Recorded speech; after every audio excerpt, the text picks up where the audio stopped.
अस्सलाम वालेकुम वरहमतुल्लाहि वबरकातुहू।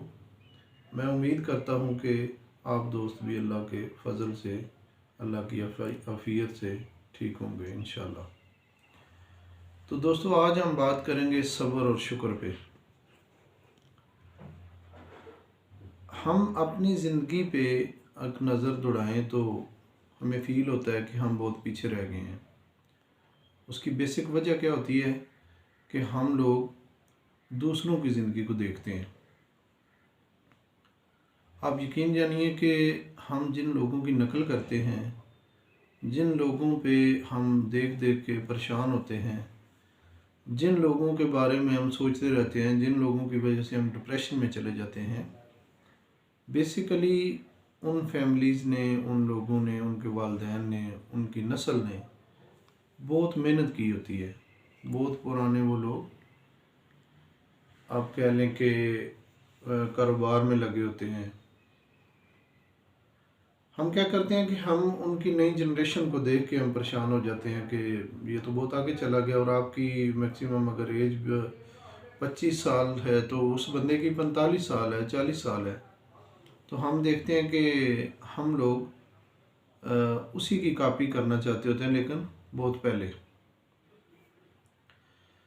तो मेरा बात करने का मकसद ये है कि अल्लाह पाक ने जो हमें अता किया है, कि हो सकता है हम इस काबिल भी ना हो, अल्लाह पाक ने हमें जहाँ पे रखा है उस लायक हम हैं या नहीं हैं, इस बात पे हमें सोचना चाहिए और हमें शुक्र करना चाहिए कि या अल्लाह तेरा शुक्र है कि जिस हाल में आपने हमें रखा है। आप यकीन जाने कि मैंने उन फैमिलीज़ को भी देखा है, उन दोस्तों को भी देखा है कि वो लोग बहुत परेशानियों में घिरे हुए हैं। बहुत सारी फैमिलियाँ ऐसी हैं जिनके पास माल व दौलत, रिज़्क़ के अंबार लगे हुए हैं। मैं लेटेस्ट उन फैमिलियों से मिल के आया हूँ, मिल चुका हूँ कि जिनके घर में किसी चीज़ की कमी नहीं है। उनके घर में गाड़ियाँ, मकानात अच्छे हैं, बच्चे आउट ऑफ कंट्री हैं, सब कुछ है अल्लाह पाक का दिया हुआ। तो उनको मैंने देखा है जिस परेशानी में, मैं आपको बता नहीं सकता। कुछ फैमिलीज़ ऐसी हैं जिनका एक ही बेटा था, तो मतलब वो उसको भी खो देते हैं। अल्लाह की रज़ा उसमें शामिल हाल होती है। तो बज़ाहिर हमें वो सारे लोग बड़े वो खुश नज़र आते हैं, लेकिन परेशानियाँ उसमें भी उनके साथ भी शामिल होती हैं। तो ऐसे ही बहुत सारे दोस्त अच्छे हैं कि उन्होंने बचपन में कह लें गलतियाँ की हैं, कोई लड़ाइयों झगड़ों में पड़ गए। तो मैं उन लोगों को भी जानता हूँ, यकीन जानिए कि जिन्होंने अपने वालिदैन का जनाजा तक नहीं पढ़ा, अपने भाइयों की मदद तदफीन नहीं कर सके, अपनी वालदा की तदफीन नहीं कर सके। कुछ लोग आज भी जेलों में हैं, थाने कचहरियाँ। तो मकसद बात करने का ये है कि हम लोग अल्लाह के दिए हुए पे सब्र नहीं करते। हमें देखना चाहिए अस्पतालों में, जेलों में लोग मतलब है सारी सारी ज़िंदगी गुजार देते हैं। अभी भी मैं कुछ लोगों को जानता हूँ जो 15-15 साल हो गए हैं जेलों में हैं। कुछ लोग ऐसे भी दोस्त हैं जो बीमार हैं, वो अपनी सारी ज़िंदगी बिस्तर पे गुजार रहे हैं। तो हमें अल्लाह ताला ने इतनी अच्छी ज़िंदगी दी है, औलाद से नवाजा है। हमारी क्या रिट है, हमारी क्या ज़िद है कि यार हमें उस तरह रिस्क नहीं मिल रहा जिस तरह हम अपर क्लास को देखते हैं। ये मेरे समेत बहुत सारे दोस्त ऐसा सोचते हैं। तो सारी बात समझाने का, करने का मकसद ये है कि दोस्तों, अल्लाह पाक से रिज़्क़ हलाल, रिज़्क़ तैयब, रिज़्क़ करीम और आफ़ियत वाला मामला मांगा करो। और जिस तरह हम अपनी ज़िंदगी पे आ जाएं, तो पिछली ज़िंदगी हमने गुजारी है, मैंने पिछली वीडियो में भी ये बताया था कि आप ना अपनी ज़िंदगी का थोड़ा सा मुआजना करें कि हमने पिछले साल कैसे गुजारे हैं। आप ना एक पैमाना बनाएं, आप एक तरीक़ाकार बनाएं, आप अपनी सोच को डेवलप करें, मतलब अपनी सोच को खोलें, थोड़ा सा माइंड को ओपन करें। 4-5 घंटे के लिए अगर आप गांव से हैं, डेरे पे चले जाएं, अगर शहर में तो किसी पार्क में चले जाएं। आप अपने सारे रिश्तेदारों पे ना मतलब एक नज़र दौड़ाएं, ठीक है। आप ये सोचें कि जो भी बंदा जहाँ पे भी है उसको उसकी सूरत हाल पे देखें कि वो कैसी ज़िंदगी गुजार रहा है। जब आप उन सबको देखेंगे ना तो फिर आप अपने आप को बेहतर फील करेंगे, अपने आप को अच्छा फील करेंगे। आप मेरे दोस्तों कि अगर अपनी ज़िंदगी में कुछ चीज़ें कर लें, अल्लाह ताला आपको मुश्किलात से भी निकालेगा और अपनी रहमत शामिल हाल फरमा देगा।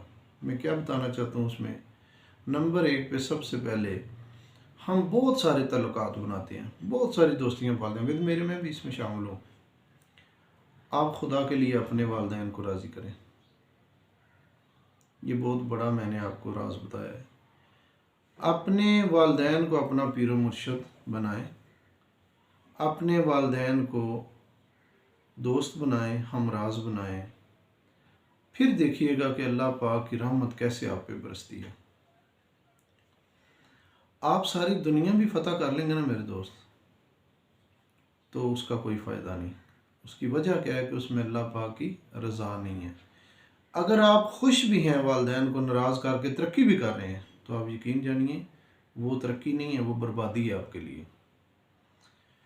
अगर आपके वालिद हयात हैं, वालिदा हयात हैं, दोनों में से एक भी हैं तो उसकी भी खिदमत करें। अगर किसी के नहीं हयात तो वो अपने वालिदैन के दोस्तों की खिदमत करे, अपनी वालदा की सहेलियों की खिदमत करे, अपने वालिदैन की कब्र पे जाया करें, अपने वालिदैन को याद रखें। उसके बाद आप रिश्तेदारों पे आ जाएं, अपने रिश्तेदारों को खुश रखें। ये बहुत मुश्किल काम है जो मैं आपको बता रहा हूँ, लेकिन अल्लाह का फरमान है कि अगर आप अपने रिश्तेदारों को, दोस्तों को, यतीमों को, गरीबों को, मस्कीनों को खुश रखते हैं तो ज़रूरी नहीं कि आप उसमें बहुत सारे पैसे इस्तेमाल करें तो वो खुश होंगे, ऐसा नहीं है। आप अदब से पेश आएँ बड़ों को। आप अपनी जितनी भी दोस्तियां हैं, जितनी भी आपके करीबी रिलेटिव्स हैं, जितने भी मामलात हैं, आपकी एक मुस्कुराहट ही उनके लिए बहुत कुछ है। आप किसी को कुछ नहीं दे सकते तो आप उनको खुश होकर मिल लिया करें, उनका अदब किया करें, उनकी गीबत ना किया करें।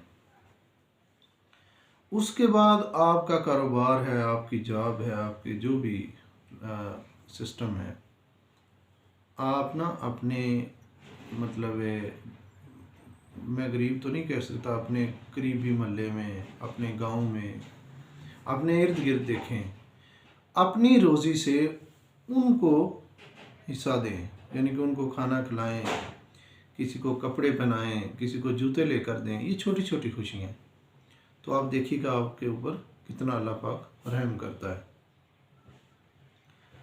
अगर आप इस ख्याल में रहेंगे ना कि मैं कल को ऐसे करूँगा, परसों ऐसे करूँगा, मेरे बच्चे बड़े हो जाएंगे तो मैं फलां करूँगा, मैं बाहर जाऊँगा, मैं सेटल हो जाऊँ, मैं ऐसे करूँगा, अपनी बहनों को, अपने भाइयों को, जितने भी अजीज़ व कारब हैं, तो आप बिल्कुल ऐसा कर नहीं पाएंगे। आज से शुरू करें, आज से आप शुरू करेंगे तो आप कामयाब होंगे। आज आप एक और इरादा कर लें, मेरी बात मान लें, आप यकीन जानिए कि आपको बहुत फ़ायदा होगा। आप आजमाएं इस चीज़ को, छोटी छोटी बातें आपको बता रहा हूँ, टिप्स बता रहा हूँ। आप अल्लाह का हुक्म मानना शुरू कर दें, नमाज शुरू कर दें, अल्लाह से बरकत मांगनी शुरू कर दें। आप मस्जिद में जाते हैं, आप भाग दौड़ में ना जाएं। ये 2024 यकीनन कल शुरू हो जाएगा, आज रात से। सर जी आप ना 5 टाइम की नमाज शुरू कर लें खुदा के लिए। आप यकीन जानिए, आप सजदे में जाकर अल्लाह पाक से माफ़ी मांगें। अल्लाह पाक बहुत गफूर रहीम है। पिछलियाँ गलतियाँ कोताहियों पे आप लग लग के परेशान हो के आप अपनी ज़िंदगी को ऐसे ही ख़राब कर रहे हैं। आप एक दफ़ा करके तो देखें, लोगों की परवाह करना छोड़ दें। कोई क्या कहेगा कि यार ये तो मस्जिद में नहीं आता था, यार ये तो बुरे काम करता था। आपका और आपके रब का मामला है। आप अल्लाह पाक से सच्चे दिल से माफ़ी मांगें, अज़ान होते ही मस्जिद में जाएं, और जमात के बाद थोड़ी देर बाद दुआ के बाद उधर रुक जाया करें, अकेले बैठ जाया करें, फिर देखिएगा। ज़रा ये तो सोचें कि आप अगर आज ही इस दुनिया से चले जाते हैं, या आप कुछ भी, आपको अल्लाह ना करे कुछ भी हो जाए, तो पिछला निज़ाम क्या नहीं चलेगा? ज़रूर चलेगा। आप जिस दोस्तों पे, जिस औलाद पे, जिस बहन भाइयों पे भरोसा करके ये सारियाँ उनके लिए, मतलब कि कोई पता ही नहीं कहाँ से रिज़्क आ रहा है, कहाँ से जा रहा है। ये लोग आपको कुरान पढ़ के कभी नहीं वो कहने के भूकेंगे। इनको आपकी हर मेरे समेत ये सारे लोग हम भूल जाते हैं, सब कुछ भूल जाते हैं। हमें चाहिए कि अपनी आखिरत की तैयारी करें। उसके बाद दोस्तों कि आप ऐसा करें कि अपनी ज़िंदगी में जितने लायानी काम है, मतलब है कि आप कह सकते हैं, आप मिसाल ले लें मोबाइल की, इसमें बहुत सारी एप्लीकेशन हैं, बहुत सारे मैसेज हैं, बहुत सारे फजूल, मतलब है कि ऐसे दोस्त भी हैं जिनसे कोई लेना देना नहीं, उनसे गपशप चल रही है। बहुत सारी मतलब कि गेमें चल रही हैं मोबाइल में, मतलब ड्रामे चल रहे हैं, हम फेसबुक पे ड्रामे देखते हैं, व्हाट्सअप देखते हैं। सॉरी, आप इन चीज़ों को छोड़ दें। जिस तरह आपके मोबाइल से कुछ चीज़ें डिलीट हो जाती हैं ना, अपने माइंड से ना, आप अपने दिमाग से एक कापी पेंसिल लें, कापी पेंसिल पे ये सारी चीज़ें नोट करें। मिसाल के तौर पे घंटों गप्पे लगानी, फजूल दोस्तों में बैठना, ये सारी फजूल चीज़ें जो है ना, उसको निकालें। इसको आप फिर देखिएगा, आप अल्लाह ताला की तरफ रुजू करें। 2000 जिस तरह 24 आ रहा है, आप ना सारा अपना मुआजना करें, अपना एक हिसाब किताब करें कि आपने पिछले साल क्या गलतियां की हैं, उसको आप ना निकालें इन चीज़ों से। अपनी नई ज़िंदगी का आगाज़ करें। आप यकीन जानिए, आप सब्र करेंगे, शुक्र करेंगे, अल्लाह पाक ने जो आपको दिया है उस पर शुक्र करेंगे, तो अल्लाह पाक आपको बहुत नवाजेगा इंशाल्लाह। आप एक चीज़ मैं और आपको बताता हूँ। आप इर्द गिर्द के माहौल से, आप दोस्तों, मतलब कि बहुत सारे लोगों को देख के जिनके पास बहुत मतलब है मालो दौलत है, मैंने पहले भी जिक्र किया है, उससे डिप्रेशन ना लें। आप नहीं जानते कि उनके दुख कितने बहुत बड़े दुख हैं। अगर आप अपनी हकीकत पे आएँ, अपने घर को देखें, मतलब है कि आपके पास अल्लाह पाक ने वो नेमतें आपको दी हैं जो पैसों से नहीं मिलती। जो चीज़ें हैं अपनी, आप देखें ना कि आपके घर में अल्लाह पाक ने आपको बीमारी से बचाया हुआ है, आपको परेशानियों से बचाया हुआ है, थाने कचहरियों से बचाया हुआ है। सबसे बढ़कर आप अपने आप को देखें, अपने जो आप इंसान हैं, 5-6 फुट कद है आपका, आप अपने जिस्म को देखें। अल्लाह पाक ने आपको हाथ पैर जिस्म सारा कुछ जिससे नवाजा है, सब महफूज है। क्या ये सब्र नहीं करना चाहिए हमें? इस पे शुक्र नहीं करना चाहिए? आप उन लोगों को देखें जिनके एक्सीडेंट हुए पड़े हैं, आप उन लोगों को देखें जो जेलों में भरे पड़े हैं, जेल खाने भरे पड़े हैं। वो पैसों से वो चीज़ें हल नहीं होती। तो मैं आपसे यही गुजारिश करूँगा कि पिछलियाँ गलतियाँ, पिछला गुज़रा हुआ साल जो है उसको आप भूल जाएं, उससे सबक सीख के अगले साल की तैयारी करें कि उसमें आप अपने आप को बेहतरी की तरफ लाएं। अपने आप को समझाएं, क्या हुआ काम नहीं मिला, कोई बात नहीं, अल्लाह पाक आपको काम भी देगा, आपको मतलब है कि कारोबार भी अच्छे करेगा। पाकिस्तान में जिस तरह बहुत सारे पिछले कुछ सालों से हालात काफ़ी कमज़ोर हैं, ख़राब हो रहे हैं, ये शिकवा छोड़ दें। आप ज़िक्र किया करें, अल्लाह पाक के जो फ़र्ज़ हैं, नमाज, उसके बाद मतलब है कि आप लोगों का भला किया करें, किसी के साथ ज़्यादती नहीं करनी चाहिए। मतलब है जो हम कहते हैं कि ये सुन्नत है, ये फ़र्ज़ है, ये कर, उसके साथ साथ अपने बहन भाइयों का, अपने दोस्तों का भी ख्याल रखें। तो अगर आपके मामलात अच्छे होंगे, आपका रिज़्क़ हलाल होगा, तो अल्लाह पाक आपके थोड़े में भी ज़्यादा बरकत डाल देंगे। तो मैं उम्मीद करता हूँ कि इंशाअल्लाह अल्लाह पाक आपको तौफीक दे, मुझे भी दे, तो आप इस पे अमल करेंगे। और अपनी बहुत सारी भाग दौड़ जो है ना, मतलब इधर भाग रहे हैं हम, इधर भाग रहे हैं, हमारे काम ही नहीं ख़त्म होते, तो आप रिज़ल्ट निकाल के लाएं। पिछले लोगों को देखें, बहुत सारे काम हम लाजानी करते हैं, बहुत सारे काम हम गैर ज़रूरी करते हैं। मैं खुद मतलब गांव में गया हुआ था, तो 2-3 महीने मेरे रिलेटिव्स हैं, मेरा एक मतलब मैं फौतगी पे गया था, मेरे बहुत करीबी दोस्त हैं, उनकी फौतगी हुई। एक मेरे मतलब खालाजाद बेटे हैं, उनका बेटा फौत हुआ है। एक और भी 1-2 फैमिलीज़ में डेथ हुई है। मैं जनाजे पे गया। आप यकीन करेंगे कि मेरा बहुत दिल तड़पा उधर। कैसे? मैंने बहुत सारे मोअज़्ज़ज़ लोगों को, बहुत सारे हजूम को देखा, जो मेरे समेत जो लोग जो लवाहिकीन के उनको चेहरे दिखाने के लिए वो बैठे हुए थे। अज़ान हो रही थी तो नमाज पे मतलब है कि बहुत कम लोग उठे हैं। मतलब है हम अल्लाह की रज़ा को छोड़ देते हैं तो बंदे को राज़ी करते रहते हैं, हालांकि वो बंदा कभी राज़ी नहीं होगा आपसे। मैंने वो बात कर ही दी आपको, मतलब कि मेरे बहुत करीबी एक दोस्त हैं, उनकी रिलेटिव्स में भी फौतगियाँ हुई हैं। आप यकीन जानिए कि वो पिछले मेरी टॉपिक में भी बात ये थी कि लोगों के पास बहुत कुछ है।